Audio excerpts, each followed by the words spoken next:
आपण बघतोय सगळीकडेच चर्चेला जातो आणि त्याच रस्त्यांच्या अनुषंगाने आता राहुल नार्वेकर यांनी आदेश दिलेले आहेत। मुंबईतल्या रस्त्यांची अंशतः जुनी कामं होईपर्यंत नवीन रस्त्यांची कामं नकोत। मुंबई महापालिका आयुक्तांना त्यांनी तसे आदेश दिलेत। भाजप मुंबई अध्यक्ष अमित साटम यांच्या मागणीनंतर हे आदेश देण्यात आले। विधिमंडळात एक बैठक पार पडली ज्याच्यात मुंबईतले आमदार उपस्थित होते आणि त्यावेळी विधानसभा अध्यक्ष राहुल नार्वेकरांनी हे आदेश दिले।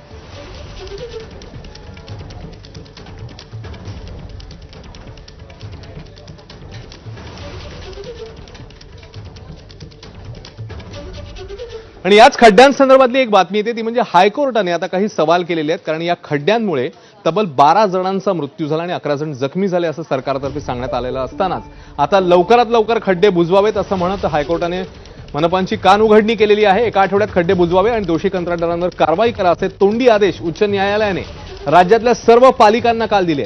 मुंबईत काही रस्ते असे आहेत की ते वर्षानुवर्ष उत्तम अवस्थेत आहेत, मग काहीच मार्गांची दुरवस्था दरवर्षी का होते असा प्रश्न खंडपीठाने मुंबई महापालिकेला केलाय। आतापर्यंत किती कंत्राटदारांवर कारवाई झाली असा प्रश्न खराब रस्त्यांमुळे नागरिकांना जीव गमवावा लागतोय।